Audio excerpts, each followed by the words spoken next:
కష్టాల మధ్య వచ్చాం మేము, చాలా ఒత్తిడి మధ్య. ఒక 5 సంవత్సరాలు ప్రత్యేకించి నేను 2014 నుంచి రాష్ట్ర విభజన జరిగినప్పటి నుంచి ఆంధ్రప్రదేశ్ అభివృద్ధి బాగుండాలని ఆకాంక్షించే వ్యక్తిని. వచ్చే గొడవలకి విభజన జరిగితే ఎలా అయిపోయిందో మనం చూస్తూ వచ్చాం. అందుకని ప్రత్యేకంగా నేను ఆంధ్రప్రదేశ్ బాగు కోసం నేను ఎప్పుడూ నిస్వార్థంగా చేసుకుంటూ వచ్చాను. 2014 నుంచి 2019, 2019 నుంచి 2024కి ప్రభుత్వం మారిన వెంటనే ఒక కన్స్ట్రక్టివ్ అప్రోచ్ నుంచి ఒక డిస్ట్రక్టివ్ అడ్మినిస్ట్రేషన్, డిస్ట్రక్టివ్ గవర్నెన్స్ మొదలైంది. ఇది ప్రజాస్వామ్య హితాన్ని కోరుకునే ప్రతి ఒక్కరికి కూడా చాలా ఆందోళన కలిగించింది. ఈరోజు మేము గౌరవ ముఖ్యమంత్రి గారి నాయకత్వంలో సాధించినవన్నీ చెప్పబోయే ముందు అసలు ఈ పరిస్థితికి ఎలా వచ్చాం, మీకు కూడా ముఖ్యంగా అధికారులు ఉన్నారు, గౌరవ శాసనసభ్యులు ఉన్నారు, ఒకసారి మనం గుర్తుకు తెచ్చుకోవడం చాలా చాలా అవసరం. ఎందుకంటే మనం చాలా త్వరగా మర్చిపోతాం. మన మీద కూడా చాలా బాధ్యత ఉంది. అవన్నిటినీ ఒకసారి గుర్తు తెచ్చుకొని మళ్ళీ మనం వచ్చే సంవత్సరానికి ఇంకెంత బాగా చేయగలం అన్న దానికోసం మీకు తెలియజేస్తున్నాను. మమ్మల్ని అందరినీ ఎంత ఇబ్బంది పెట్టారంటే, ఒక సగటు మనిషి దగ్గర నుంచి దేశం మొత్తం ఆయన ఆలోచనల్ని ఆదర్శంగా తీసుకొని పాలసీ మేకింగ్ అయ్యే ఒక దశాబ్దాల అనుభవం ఉన్న, సుదీర్ఘమైన అనుభవం ఉన్న ఒక ముఖ్యమంత్రి గారి, ఒక తెలుగుదేశం పార్టీ నాయకుడు శ్రీ నారా చంద్రబాబు నాయుడు గారి స్థాయి దాకా గత ప్రభుత్వ పాలకులు ఎంత ఇబ్బంది పెట్టారంటే ఇంకంతా ఇంతక ఎంత వికృతంగా తయారయ్యారంటే, ఏదైనా మాట్లాడాలంటే భయం.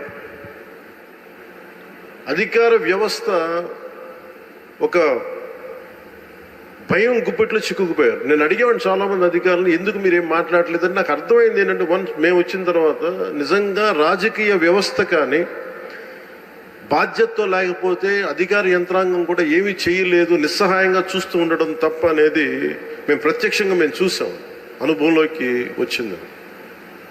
ఇక నన్నైతే ఏ స్థాయిగా గౌరవ ముఖ్యమంత్రి గారిని ఏ స్థాయి ఇబ్బందుల్లో పెట్టారో మీరు అందరూ తెలుసు, మీ అందరికీ. కానీ నన్నైతే నాకు అనిపించేది,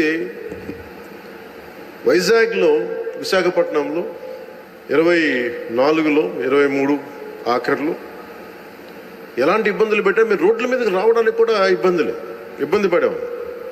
వస్తే అరెస్టులు. ఈ స్థాయి, వీటి మధ్యలో అసలు భవిష్యత్తు కనిపిస్తుందా అని అనిపించేది నాకు. అసలు ఆంధ్రప్రదేశ్కి వెలుగు అనేది వస్తుందా? ఇలా భయం గుప్పిట్లోనే బతకాలా? వాళ్ళ ఇష్టానికి చట్టాలు, ఇష్టాలకి బెదిరింపులు, నోటికి ఏదొస్తుంది మాట్లాడటాలు, ఇవన్నీ చూసిన తర్వాత ముఖ్యంగా ఇక్కడ చాలామంది ఉన్నతాధికారులు అందరూ ఉన్నారు, నియోజకవర్గ అధికారులు ఉన్నారు, శాసనసభ్యులు మీరందరూ ఉన్నారు. కాబట్టి అది జరగకుండా కనుక, కూటమి ప్రభుత్వం రాకుండా కనుక ఉండుంటే ఎలా ఉండేది ఆంధ్రప్రదేశ్ అని ఒకసారి మనందరం కూడా ఒకసారి ఆలోచించాలి వన్స్న. ఎందుకంటే మేమందరం కూడా గౌరవ ముఖ్యమంత్రి గారి దగ్గర నుంచి, లోకేష్ గారి దగ్గర నుంచి ఎవ్వరం కూడా ఏదో ఒక నెపం, గొడవ పెట్టి ఏదో ఒకలా ఇబ్బందులు పాలు చేసి, ఇబ్బందులు పెట్టడానికి, జైల్లో పెట్టడానికి, అలాంటి స్థాయిలోకి వచ్చేసారు. ఏదన్నా మాట్లాడదామంటే రౌడీ మూకలు, నిస్సహాయతతో కూడిన అధికారులు, లేదా వంతపాడే అధికార యంత్రాంగం, వీటన్నిటి మధ్యలో విలవిల్లాడిపోయింది రాష్ట్రం. ఏదైనా మాలాంటి వాళ్ళు వచ్చి మాట్లాడి చెప్దామంటే మమ్మల్ని అలా ఇలా ఇబ్బంది పెట్టలేదు, మా కుటుంబ సభ్యులతో సహా. వీటన్నిటి నేపథ్యంలో ఎన్డీఏ ప్రభుత్వం, సుదీర్ఘమైన అనుభవం ఉన్న చంద్రబాబు గారి నాయకత్వంలో తెలుగుదేశం పార్టీ, భారతీయ జనతా పార్టీ, జనసేన, ఇవన్నీ కలిసి కూటమి ప్రభుత్వాన్ని ఏర్పాటు చేయడానికి, నిలబెట్టడానికి ముఖ్య ఉద్దేశం ఒక సుపరిపాలన అందించాలి, అడ్మినిస్ట్రేషన్ విత్ అన్ అకౌంటబిలిటీ, ఒక రెస్పాన్సిబిలిటీతో ముందుకెళ్ళాలి అన్న ఉద్దేశంతో మేమందరం ముందుకు వచ్చాం. ప్రజలు దాన్ని గుర్తించారు, ఆదరించారు. ఈ ప్రభుత్వానికి ఈ కూటమి ప్రభుత్వానికి అండగా నిలబడ్డారు. ఆంధ్రప్రదేశ్ ఇప్పుడు స్వర్ణాంధ్రప్రదేశ్ దిశగా అడుగులు వేస్తుంది. ఈ మార్పు తీసుకురావడానికి ఒక యుద్ధమే చేయాల్సి వచ్చింది. ఆ పోరాటానికి ఫలితం వచ్చి ఏడాది పూర్తయింది. చీకటి నుంచి వెలుగులోకి ఇప్పుడిప్పుడే వస్తున్నాం. ముందుగా రాష్ట్ర ప్రజలకి తెలుగుదేశం, భారతీయ జనతా పార్టీ, జనసేన కూటమికి అద్భుత విజయాన్ని అందించిన రాష్ట్ర ప్రజలకి ఈ సుపరిపాలనకి ఏడాది వచ్చిన సందర్భంగా మేము మీకు ప్రత్యేకంగా కృతజ్ఞతలు తెలియజేస్తున్నాం.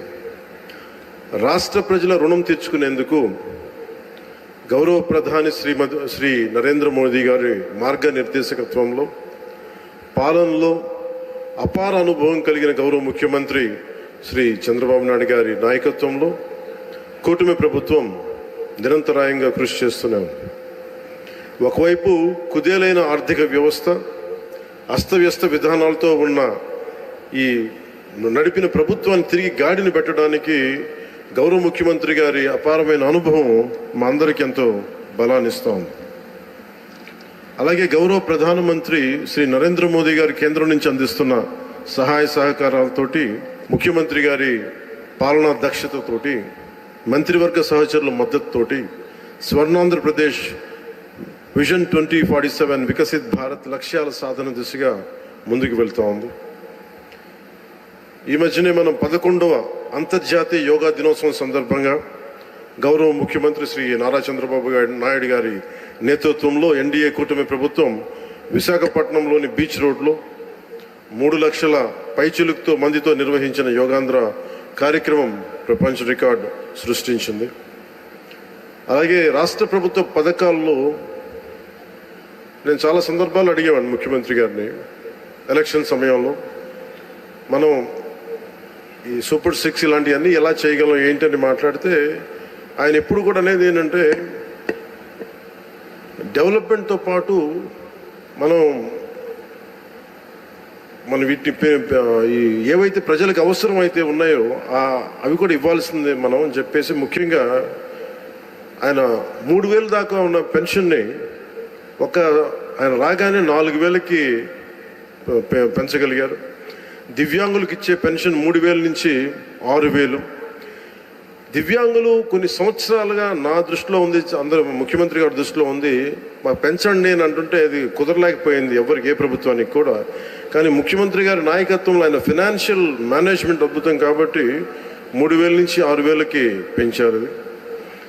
అలాగే ఈ సామాజిక పెన్షన్స్ చాలా అవసరం ఇవన్నీ చెప్పి వీటి కోసం 1,939 కోట్లు గత ప్రభుత్వం వెచ్చిస్తే కూటమి ప్రభుత్వం 2,717 కోట్లు ఖర్చు చేస్తూ 63 లక్షల మందికి ఇది చేయూతనిస్తాం. ఆకలితోటి ఏదైనా బయటికి వెళ్ళి తిందాం తక్కువ ధరతో అనే అన్నా క్యాంటీన్ని మూసేసిన ప్రభుత్వాన్ని తిరిగి కూటమి ప్రభుత్వం రాగానే పునరుద్ధరించింది. 204 అన్నా క్యాంటీన్లు తిరిగి ప్రారంభించి సగటున రోజుకి 3 లక్షల మంది ఆకలి తీరుస్తాం. అలాగే దీపం పథకం ద్వారా తొలి విడతలో 1.15 కోట్ల గ్యాస్ సిలిండర్లని ఉచితంగా అందించారు. ఈ పథకం కోసం కూటమి ప్రభుత్వం 5 ఏళ్లలో 13,423 కోట్ల మొత్తాన్ని ఖర్చు చేయటం. అలాగే మత్స్యకారు సోదరులకి దాదాపు 1,22,965 మందికి 266 కోట్లు అందజేసిన 20,000 రూపాయల చొప్పున.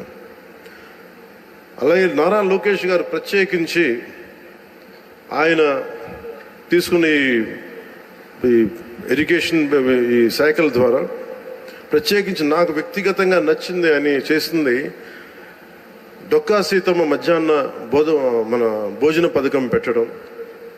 ఎంతసేపు ప్రభుత్వ పథకాలకి గత ప్రభుత్వంలో ఆయన పేర్లు పెట్టుకోవడం, వారి పేర్లు పెట్టుకోవడం కంటే కాకుండా ఎవరైతే సమాజానికి ప్రేరణగా ఉన్నారో అలాంటి వారి పేర్లు పెట్టడం మనస్ఫూర్తిగా సర్వేపల్లి రాధాకృష్ణన్ గారి మన స్కూల్ కిట్స్ అందించడం, ఇలాంటి చాలా రెవల్యూషన్ నిర్ణయాలు తీసుకున్న నారా లోకేష్ గారికి నా ప్రత్యేకంగా నా ధన్యవాదాలు తెలియజేస్తాను. ఇట్స్ క్వైట్ ఇన్స్పైరింగ్ అనిపించింది.